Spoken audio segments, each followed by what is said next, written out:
So we're going to start the last panel of the day. Thank you to everyone for sticking with us through a very long day.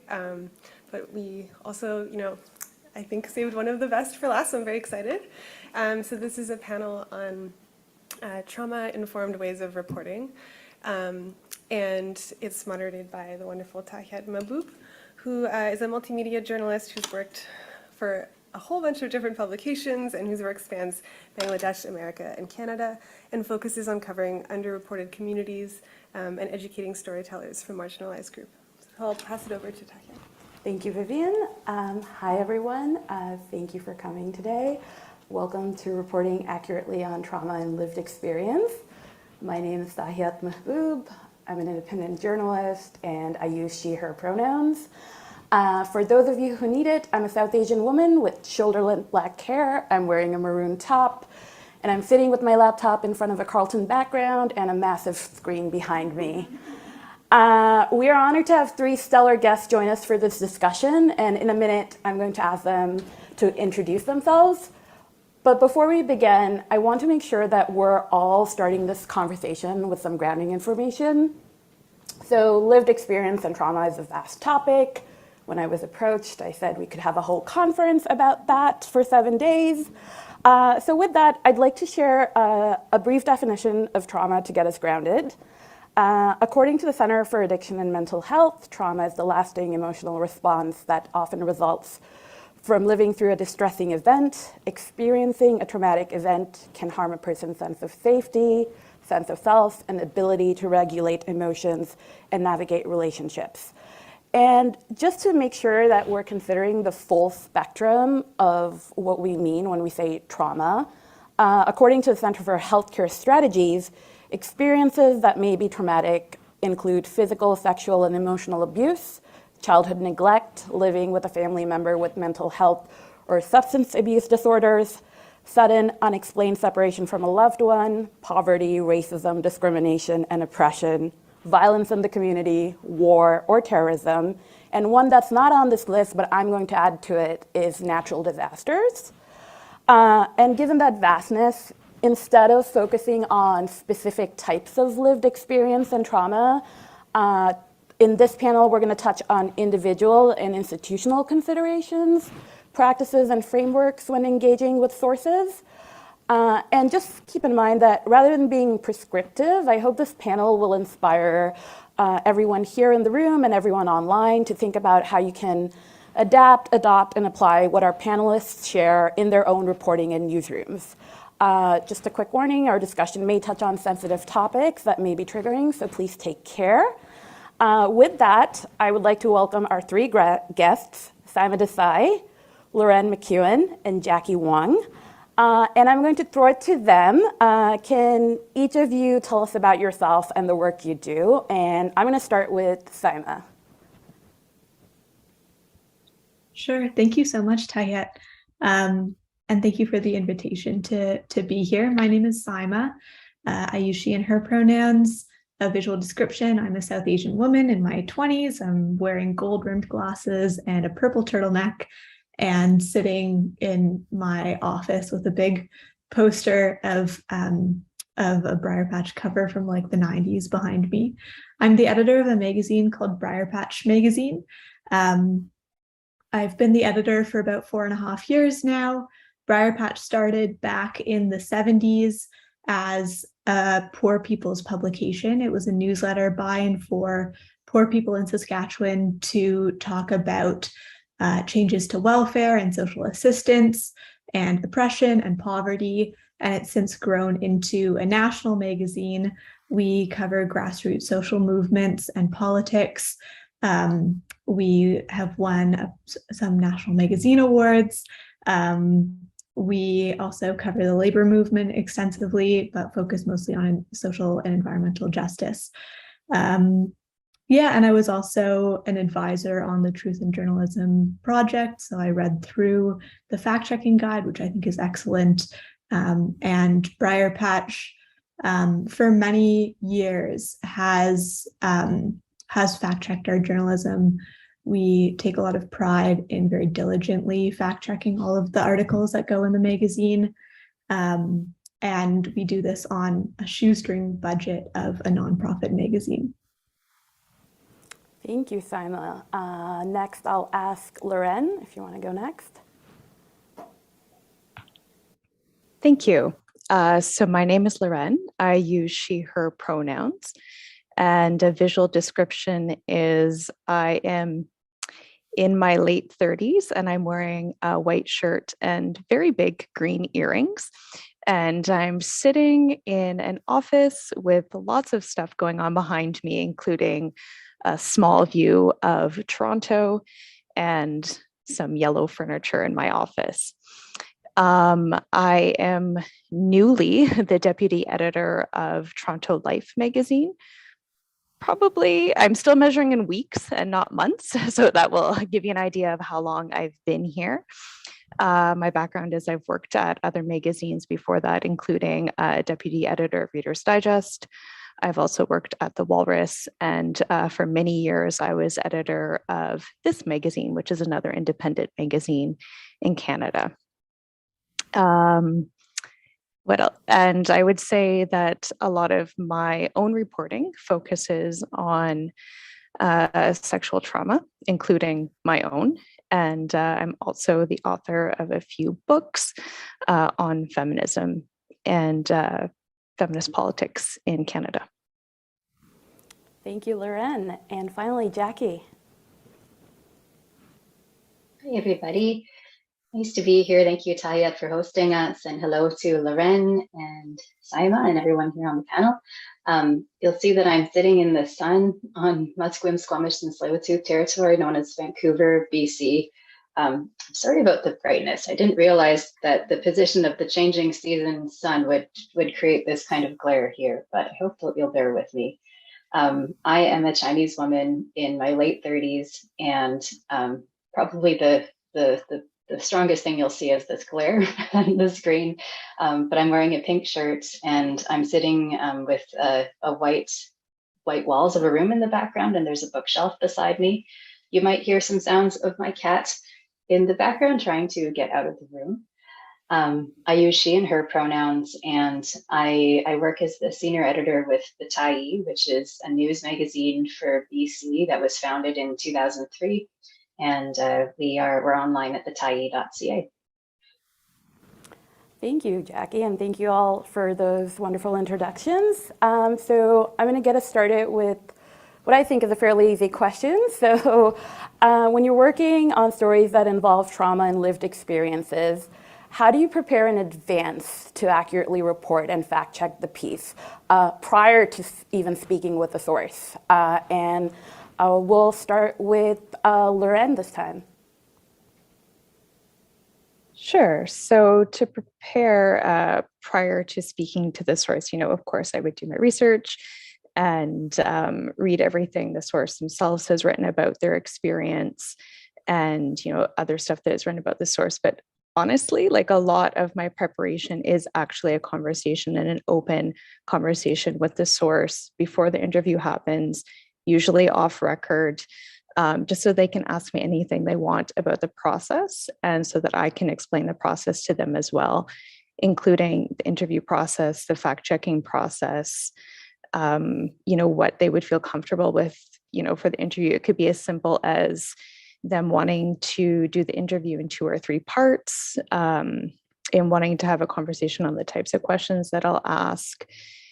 So it really, honestly, a lot of the preparation is that pre-interview with the source to make sure that they're fully informed going into the process, and that, they are prepared for the interview, the fact-checking process, and also as much as we can to even prepare them for what could happen when the article is published itself, and so that they feel that they're supported as well. And if there's any moment where it feels like they are not prepared, then it's the conversation on whether the interview really is the best thing for them to do. Great. Maybe Saima can add to that. Sure. So, I think Loren has covered a lot of it. It's about sort of establishing that open and trusting relationship with a source, not sort of jumping into an on-the-record interview necessarily, but having a conversation where someone feels comfortable to ask you questions. And I think also, reading to understand the context of what you're reporting is really important, so you can sort of start to understand the systemic factors at play, or identify the pattern. At Briarpatch, for us, it's often sort of a matter of having conversations about fact checking with the writer themselves rather than necessarily with the source. At Briarpatch, we work with a lot of new and first-time writers, people who have never written for a magazine before or never, written journalistically before. A lot of the folks who write for Briarpatch are activists who are writing about their own lived experience, and they're doing that perhaps because they've been treated badly, or their stories have been treated badly by mainstream media in the past. They don't trust mainstream media to tell their stories accurately and respectfully. They want the opportunity to tell their own story. And so working with those kinds of writers, it is sort of a matter of explaining to them as writers what our fact-checking standards are, and explaining to them why we fact-check, and also making it easy for them to provide us with sources. So a lot of new and young writers get a bit intimidated when you tell them that you're going to fact check their article, that you tell them that they need a source for every factual claim and they need to provide that to you. Because sometimes people hear source and they think they need to use academic citations, when in fact, a lot of the time what we're asking for is like a link to a URL in the footnotes. So trying to make the process of providing sources really easy and clear, make it logical, and make it sort of common sense for writers who are writing about their own lived experience. That's what a lot of my work as an editor comes down to when it comes to fact-checking Briarpatch stories. Great, thank you. And Jackie, I know that there's a slightly different model at the Tyee, so can you tell us a little bit more about that, your process there? Sure thing. I think that it's very much in conversation with what Saima and Loren are sharing as well. With the Tyee, we don't have a staff member who is the fact checker for the publication, but we're always working in relationship with our writers, and also with our copy editors and our homepage editor in an ongoing collaborative, oftentimes fluid process, which I think I would describe as one that is very grounded in relationships, building relationships of trust, and also working to scaffold the work in such a way that that everybody is, as much as one can be, on the same page as we begin the reporting process. And so I spoke with some of our staff writers about their own processes around which they begin relationships with sources, which I'm happy to share with you folks if it might help in terms of thinking about how we like to support a very extensive preliminary process that helps us fact check along the way as we engage in the interview process. So Jen St. Dennis, who's a downtown East Side reporter with the Tyee, had this to say about how she works with people that she interviews. She says that I explain to the source the entire reporting process, and I ask them what their hopes are for the story in creating change. I can then work with them around addressing some of the expectations that they might have about it if needed. She explains that they'll be able to read the story or their part of the story before it's published, but they can't ask that other people's quotes are changed. I think that's a really important thing to clarify with folks, particularly people who might not always be accustomed to engaging with media. She also says that I explain the ethical and legal reasons why we need to let the other side respond.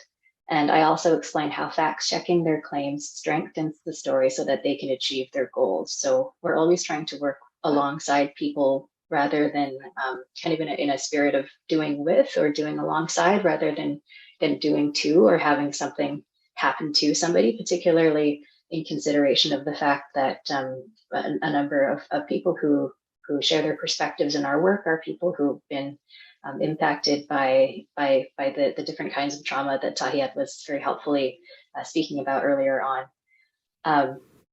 She says that I find that sources do understand the reporting process in general. They're keen for the story to be as strong as it can be. Thank you, Jackie. And I think you've opened up a path for my next question. So I'll probably throw this to Saima this time, or either Loren, whoever wants to take it first. A lot of sources, this might be one of the first times they're talking to someone in the media, talking to a journalist, and they might not actually understand what fact-checking actually looks like, especially, if you do happen to work maybe in a newsroom where there is a dedicated fact-checker. But either way, in terms of explaining the actual process of fact-checking, what are some of the things that you list to them and highlight to them so that they are prepared in advance? And I'll start with you, Saima. Sure. Yeah, it's an interesting question because I think that the stories that every publication tells are kind of different, and the audiences for those stories are different, and the sort of norms that writers are coming to your publication with, that sources are coming to your publication with around factuality and transparency and journalistic ethics are different. So a few ways that I kind of explain to either writers or sources about why we fact check and what fact checking is.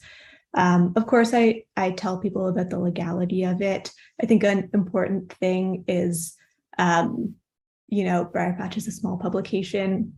Quite frankly, a big lawsuit, even if we won, a big lawsuit that tied us up for years could possibly simply sink the magazine entirely. So we're protecting ourselves. We're trying to protect our writers and sources as well from being sued and being tied up in interminable lawsuits.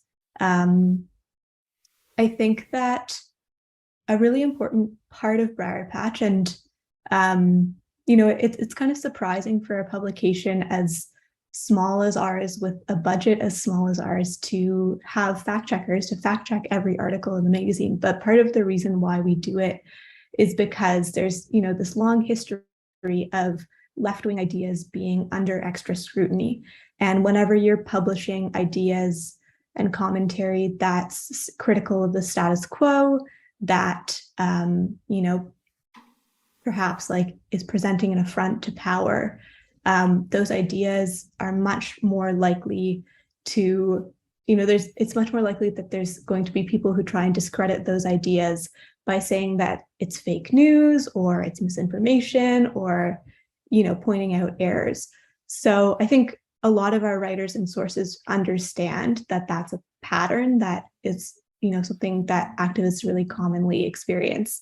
And so we fact check because left-wing ideas are under extra scrutiny, and we need to be really diligent about making sure that our arguments are watertight, because we know that we'll face that kind of scrutiny. I also present fact checking as sort of part of our politics. Our politics, are that we're trying to build a better world, and to do that, that takes integrity and transparency and fairness. I do find actually that a lot of the people that Briarpatch work with come to Briarpatch already with a bit of an understanding of why it would be important for us to fact check. And I'm sure that this differs between publications, but for example, at Briarpatch, if we're working with activists, a lot of activists, part of what they do is fact checking politicians. And paying attention to what politicians are saying and pointing out when that is, misinformation or doublespeak or an empty promise. And so a lot of activists, as part of their activism, have sort of this practice of collecting facts and sort of digging into the specifics of publicly available information. So they kind of bring that understanding of why fact check and why fact checking is important. Similarly, I find working with a lot of survivors of sexual violence, I find that survivors are often also not surprised by the fact-checking process. A lot of survivors of sexual violence, I find, speak to media kind of as a last resort, often after years of seeking justice through other channels, through perhaps a workplace investigation, perhaps going to the police, and those channels sort of involve extensive reporting and documentation. And so by the time, sometimes when people are coming to Briarpatch with lived experience of trauma, they're coming to us because they've already tried other channels that have also sort of required of them documentation and reporting. And so they're not necessarily surprised by the requirement that we fact checked as well. But I find it's, a lot of the time when they're working through those other channels, they're required to provide that reporting and documentation because I don't know, they're providing that to HR, for example, and that's a practice of a company trying to protect itself from a lawsuit. Whereas at Briarpatch, what I try and explain is that our fact-checking process, yes, is to protect Briarpatch to some extent, but it's also because we want to protect our sources. We want to protect our writers, and we want to protect the integrity of the ideas that we're publishing. Thank you, Saima, and I really appreciate you sort of explaining the difficulty of doing this and doing fact-checking, especially when your resources are limited and you have to make those considerations of putting out the best story and protecting your sources, and also making sure that it's done properly. Loren, do you want to add to that?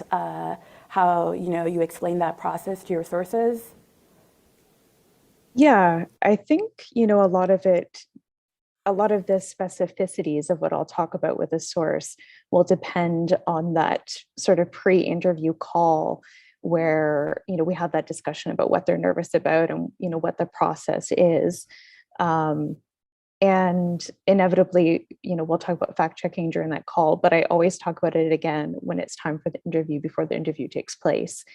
And I think, it's also important to, just building off everything that's already been said, I think it's also important to not present fact checking as adversarial. It really is in so many ways to protect the source, to make sure, the story is as accurate as possible, but also to protect against the journalist misunderstanding anything.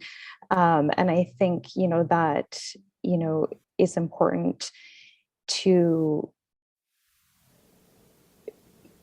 communicate to your source that part of what fact checking is to make sure that their own story is as accurate and is in context as possible.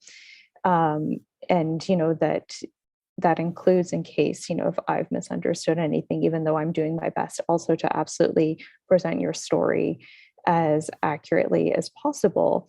It is, and I believe as a journalist, that is a key part of fact checking, is so that the source, does have that opportunity to make sure that we verified that we've done our jobs correctly too. And it's not just that we're verifying their story, it's a check and balance for them as well. And I think, that's really important to stress, and that as journalists, we have to be open to that as well. I know, I've met many journalists over my career that don't like being fact checked, but I love it because I think, I really do want to make sure that, I have done my job properly as well, and that I am representing everyone fairly and accurately too. When I wear my editor's hat, just building on what's already been said, especially when we're doing a memoir piece, say with someone who's experienced trauma, I do think it's very important to be very clear about the fact-checking process, because, some people do find it traumatic, very understandably so, and think of fact-checking as having to prove their story or prove what happened to them. And, I think it's important that we be open and honest about why we fact check.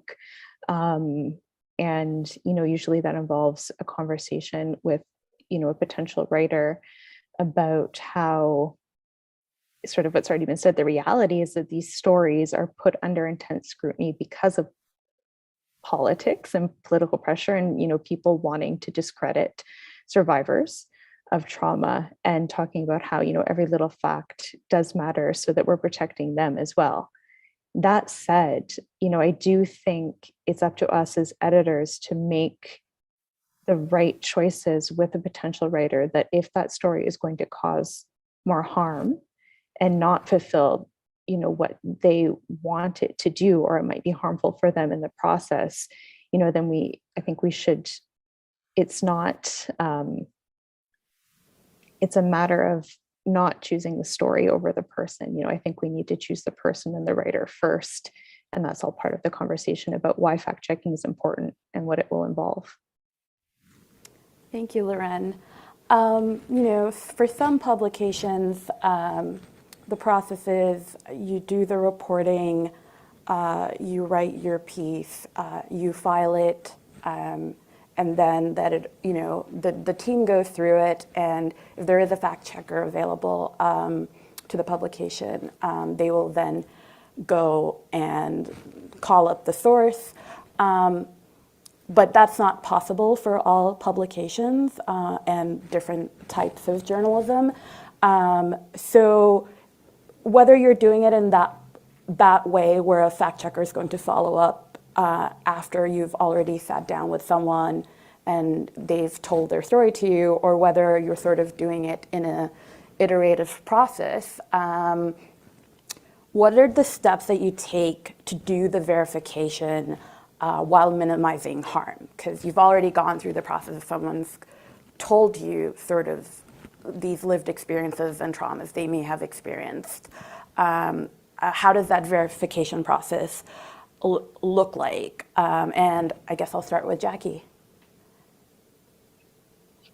Sure. So usually it begins in relationship between first the editor and the writer, and I work as part of a team of editors at the Tyee, and we do what we can to create a firm foundation for the story to begin. And so it's important that we will. Oh, you're on mute, Jackie. Aaron. I think we lost sources. Sorry, Jackie, I'm just going to quickly interrupt. We lost you right when you started explaining like the relationship between the editor and the writer and your team dynamics. If you could just go back a little bit. Oh, yes. Let me know. Please interject if you can't hear me, but you're okay now. Yeah, we can hear you. Thank you. Okay, thank you.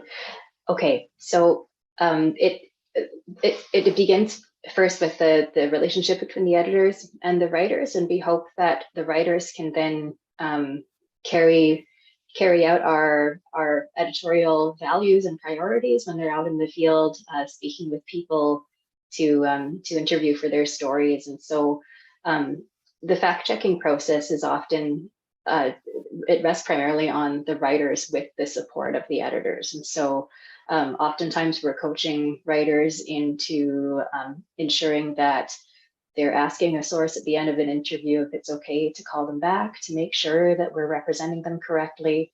When I'm editing a piece, I'll include fact-checking notes in my first edit, and if necessary, I may flag some pieces that may be important to verify with the source before they're published, particularly if they are stories of pretty raw trauma, or if this is the first time that someone has been engaging in media, or if they've not had their story public before. It's important to move forward with care, especially in those contexts.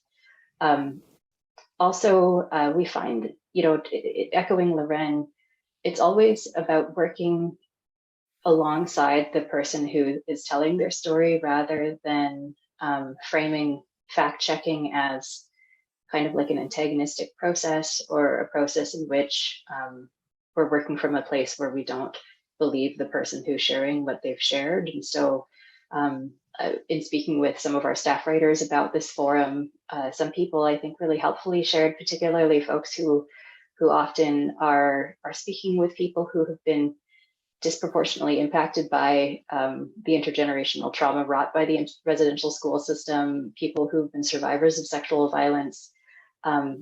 They often will tell them, you know, in the work of verifying what they've shared, they'll say, "I believe you," and they say that if they do believe them, which is often true, "I believe you, and we need to verify these documents that you shared with us, and we need to verify what you shared with us in this audio transcription that some of which will be quoted in this article."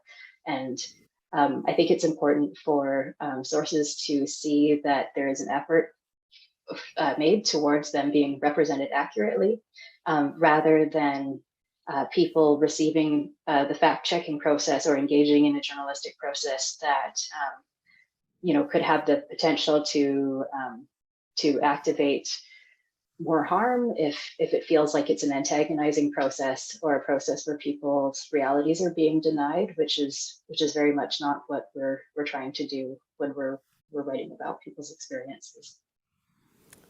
Thank you. How about you, Saima? Yeah, I think Jackie made a lot of good points. I think the biggest step that I regularly take at Briarpatch to verify reporting while minimizing harm is just to sort of do your homework and look for what's already been published on a similar topic.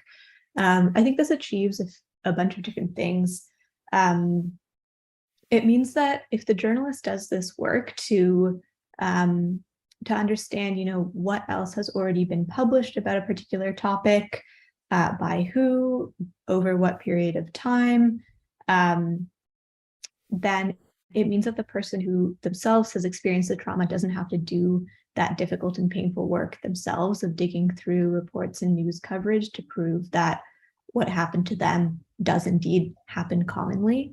And so the journalist doing that kind of work prior to fact checking takes that work off the plate of the person who has experienced trauma. It shows the source that the journalist is treating the story carefully and diligently. I think one of the fears with fact checking, one of the fears that, you know, editors and reporters and fact checkers have is that fact checking stories of trauma implies doubt. And I like, you know, what others have shared already about working in collaboration with sources. But yeah, going that extra mile and doing some contextual research sort of makes it so that the source doesn't feel the need to prove that what happened to them is plausible, basically. I think it also helps the reporting itself be stronger. It helps reporters understand patterns and systemic issues. So, you know, it helps us understand trauma as often systemic rather than a one-off event. If we're talking about, for example, someone's story of experiencing police brutality, it's really helpful if the reporter is able to do some reading on the many, many, many documented cases of police brutality, the vast bodies of research that exist about police brutality and how common it is and who it happens to, and to be able to sort of position this one story of trauma or this one story of police brutality within, you know, its larger context that this is a systemic problem rather than a one-off problem. And yeah, I think it just sort of makes the source feel like the reporter is working with them rather than against them. And then the fact checker can go in and fact check the more specific or more personal parts of what the source has shared, the, you know, parts of their own personal story, the transcripts that they've shared, the audio that they've shared, the documents that they've shared, without the source feeling burdened to prove that like police brutality occurs writ large. Yeah. Thank you, Saima. Lauren, before we jump to the next question, I just wanted to ask, is there anything that you wanted to add to this process of, minimizing harm in the fact-checking process when you're in that phase? Yeah, I would just add that, it's important, I think, to have the fact-checking conversation when you assign a story. Like, I don't think that conversation should come after the reporting is done. I think it should come when you assign. You should have a good idea of how the story will be fact-checked, as a publication, which fact-checker you might use. And, having those conversations early and putting the story to the stress test with a fact checker too, and talking about what that process would be like, not just with the source, but with the fact checker as editors, is also really important to make sure that, the fact checker has an understanding from the beginning of the expectations, that you as a publication have an understanding from the beginning, and also to ensure that you've chosen the right fact checker for the story as well. That's really interesting. Can you expand a little bit on that when you say choosing the right fact checker for that story? What do how do you see that happening, or how do you do that? Yeah, I think that, just as every journalist has their own skills and strengths and areas of expertise, so too do fact checkers. And, certain fact checkers might like really digging into financial stories or investigative stories about corporate wrongdoing. I don't think I would assign that fact checker to handle, a really tender piece about someone's experience with assault, or surviving a natural disaster, as we talked about at the beginning. So I think, it just depends on knowing your own roster of checkers, and, just as it's okay that different reporters have different strengths, it's okay that different fact checkers have different strengths too. And I think, that's important to have those conversations, and to have the conversation with the checker, about how they would approach the story as well. Thank you. So between the three of you, there's collective years of experience, and as much as we'd like to avoid them, mistakes will happen sometimes. And, in your various roles over the years, what have you noticed to be some of the common mistakes that occur when you're covering trauma and lived experiences? And, if you've been in a situation or in a newsroom where that's happened, how do you think those relationships and bonds can be remedied when those mistakes occur? And maybe we'll start with Jackie this time. Thank you. I think that one example that I'll speak to is about, I think there's sometimes complexity when reporting on the disability community, and sometimes particularly when interviewing family members of people who are disabled, and there are family members who are major players in their lives, who are doing a lot of care work, and perhaps positioning themselves as disability justice advocates, and doing a lot of work and speaking with the media. And I think that sometimes a reporter might over rely on the accounts of a caregiver in talking about their loved one, in such a way that the unintended result is that some of the language that's used to describe the person at the center of the story can be disempowering. And I think that we're in a moment collectively where the language that we use around describing disabled people is evolving. And I'm really proud of the Tyee and its homepage editor, particularly Tara Campbell, who has been working to revise our house style guide. We use Canadian Press style, and Tara has also been working to revise our house style guide to take into consideration the current conversations about disability justice. about race and racism, and particularly about indigeneity and decolonizing practices and the language that settler publications use to describe those communities, I think is really important. And so one example where there was a question that was brought to light by some of our readers was that we had had a writer interview the family members of a disabled person who had died, and the language that they used to describe this person was, to some members of the disability community, disempowering. And so that was brought to our attention over social media, and we addressed that in the comments to the reader, as well as making the revision in our story. And so that's a different space to operate in terms of being able to make revisions to an online story, different perhaps than print.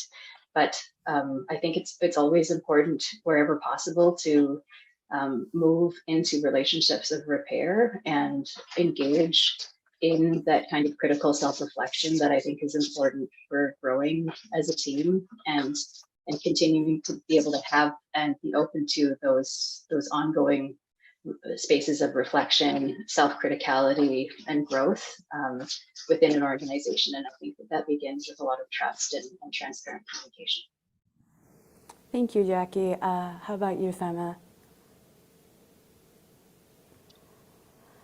Yeah, there's a couple common mistakes, many of which I have made myself. One that I think is really widespread in journalism is relying on authorities or institutions to verify the harm that they cause to a source. I feel like we're sort of starting to come to a place collectively as journalists where we understand why that would be inappropriate, why it would be inappropriate, for example, in the case of police brutality that I brought up, why it would be inappropriate to rely on a police report alone to fact check someone's account of police brutality. But I do think that there's this sort of strong pull towards deference to authority for some journalists. And so just sort of resisting that pull, we know that a lot of journalists sometimes will simply publish police press releases verbatim, things like that. And this is not necessarily, I mean, it's a mistake that individual journalists make, but I also see it as, sort of an industry level mistake. I think that when we talk about fact checking, and we talk about the mistakes that are made when it comes to fact checking, we have to talk about the conditions under which people fact check. And the reality is that most publications in Canada do not fact check as fulsomely as they should be fact checking or as they would like to be fact checking because of various pressures on those publications. I think especially, so you have small publications, small nonprofit publications like Briarpatch, where we rely on the work of freelance fact checkers. We can't afford to keep those fact checkers on staff, permanently and full time, even though we would like to. And so we don't, and there's limits on how much time we can pay each fact checker to spend on a story. And so we can't fact check some stories as rigorously, as fulsomely as we would like to. But then also in publications that have 10 times the budget of Briarpatch, fact checking still isn't done fulsomely or rigorously. And I think that's largely because of the corporatization of media. It's because often when media is owned by a company, that company is looking out for its bottom line. It's trying to figure out how to use media to make a profit. And that means often cutting their staff down to a skeleton staff, cutting departments like fact-checking departments, and trying to make a very small number of people produce a huge volume of journalism. And that means simply not taking the time and spending the money to fact check fulsomely.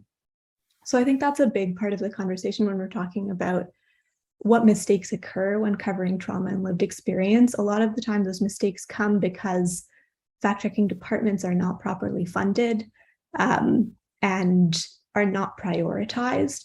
And we have to look at the reasons why that is, and look at the individual level solutions, but also start to think about what are the industry level problems that we're facing here that make these problems and these mistakes so common. So that's one part of it. Another thing, and we've talked a little bit about this before, I think Loren especially has touched on it. So balancing the mistake of relying too much on authorities to verify the harm that they cause to a source. The other mistake, I think, is being too deferential to a source.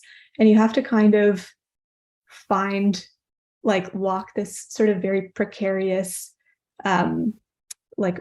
middle between the two.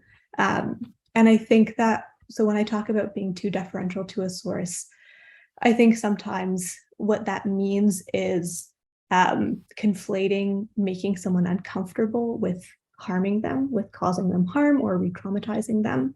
And I think this is a problem that we're facing as we talk more and more about trauma and we collectively understand more and more what trauma is and what causes trauma, and what re-traumatization is. But I think that sometimes this blanket sort of do no harm kind of advice that we give to journalists can actually discourage them from doing uncomfortable but necessary things. So, for example, with two different stories of sexual assault, one source might be made uncomfortable by having to recount parts of their experience to a fact checker in a certain way, where another source might be re-traumatized by having to recount certain parts of their experience in a certain way, where re-traumatization for them, for example, means worsening their symptoms of PTSD. And so sort of understanding the difference and not shying away from fact checking when it's uncomfortable.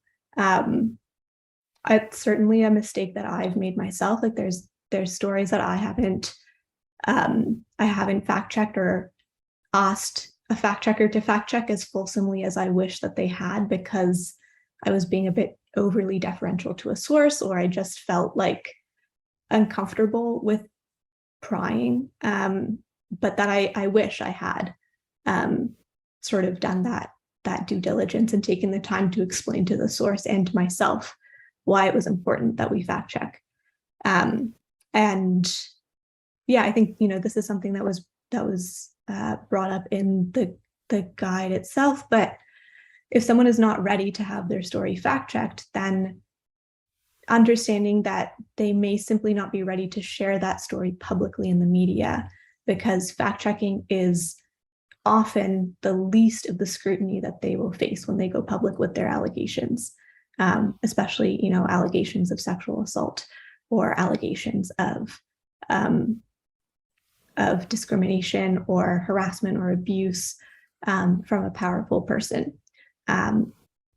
So I have other mistakes, but I think that the important one is walking, trying to figure out how to walk the line between the mistakes of deferring too much to authority versus deferring too much to a source, and understanding that part of the reason why fact-checking mistakes are can be common in media is because we just don't, especially corporate media, doesn't tend to allocate money to pay journalists enough for their work and their time, and pay fact checkers enough for their work and their time.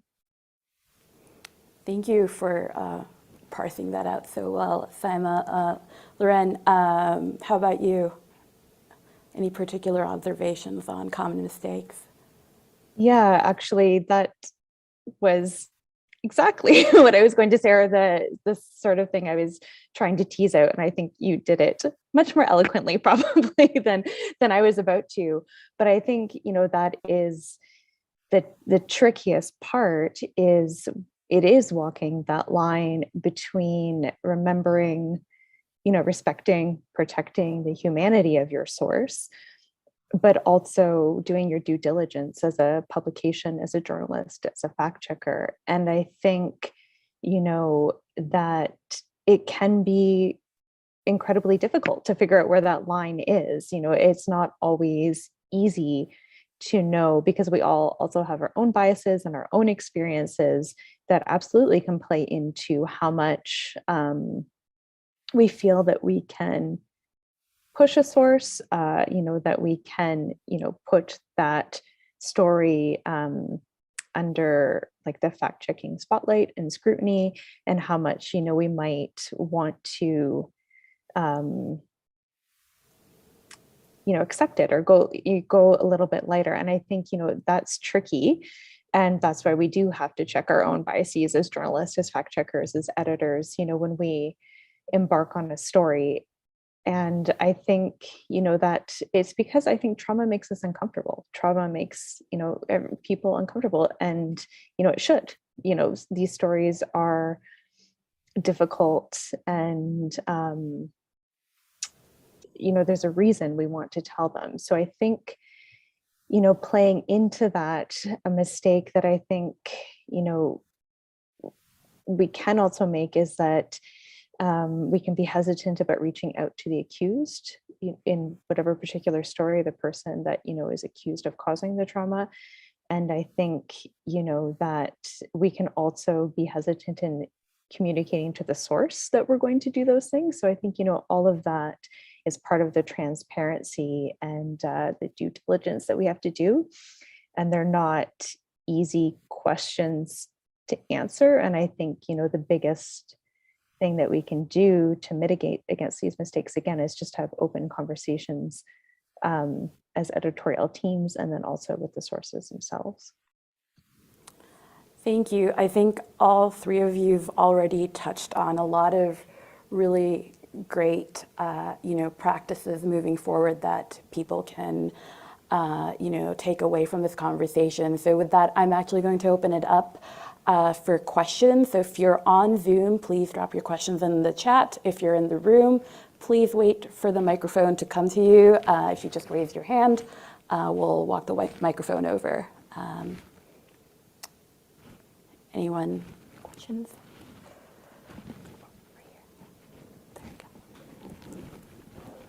Hi. So thank you for that talk. You spoke briefly about journalists who are who are writing their own lived experience, or who are bringing their own lived experiences to similar stories and interacting with sources that have similar experiences to themselves. So I was wondering, how do you bring both the humanity of journalism and respecting the humanity of the journalists themselves into the fact-checking process when the journalist is so inextricably intertwined with what they're writing about? Thank you. I'll open it up to whoever wants to take it. Sure, I can start. Thanks for a really good question. Yeah, I think that one of the big benefits of having the writer be someone who has themselves experienced the kinds of things that they're reporting on, or who can bring their own lived experience into a story, even if it's not simply a personal essay or simply a memoir, even if they are in fact reporting and interviewing people who have experienced things similar to what they experienced, is that what I mentioned earlier of the importance of doing your sort of contextual work, of doing your reading and your homework to understand when trauma or oppression is part of a pattern and it's systemic, is that the writer already, has done that. You can sort of guarantee that the writer has an understanding that what happened to them is part of a pattern, and that's why they're writing this story. And so I think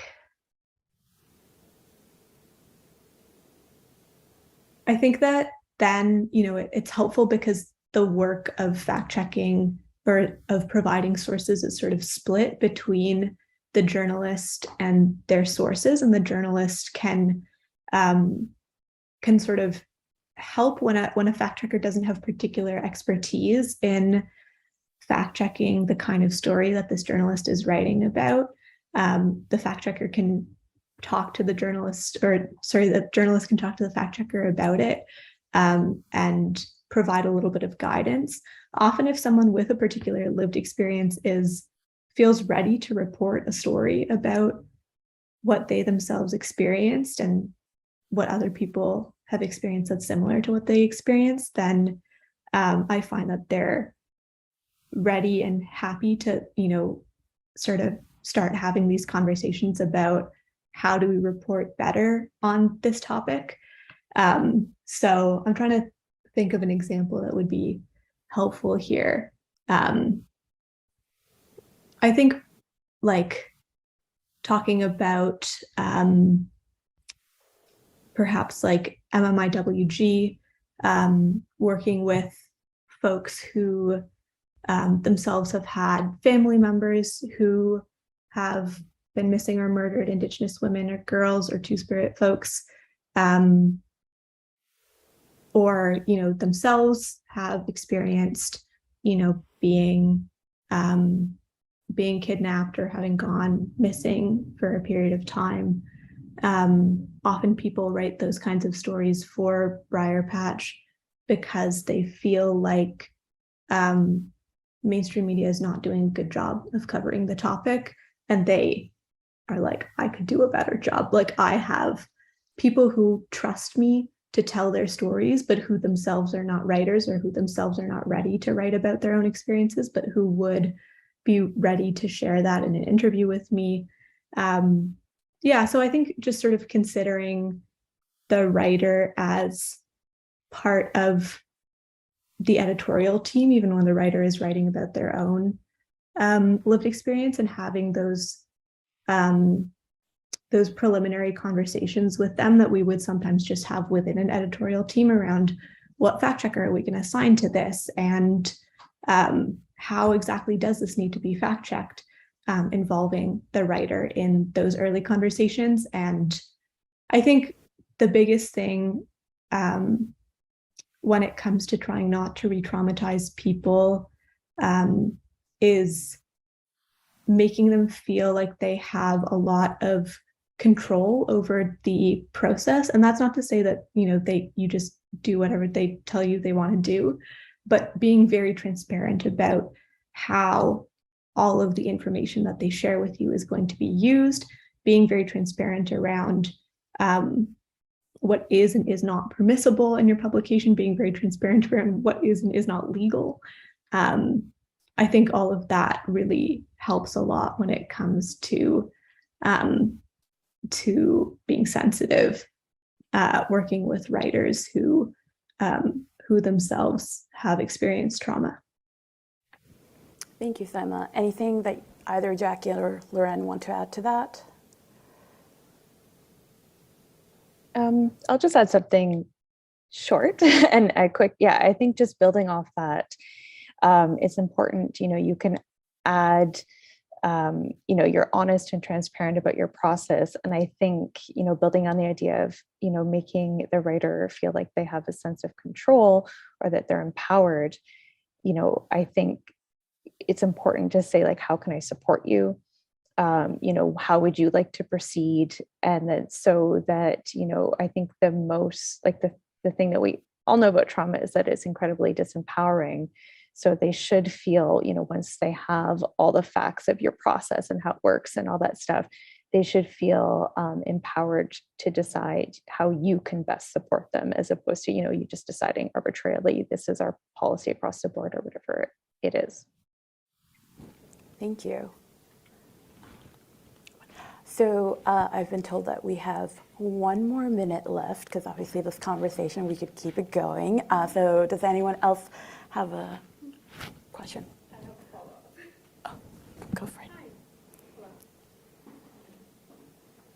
Hello. Okay. Good.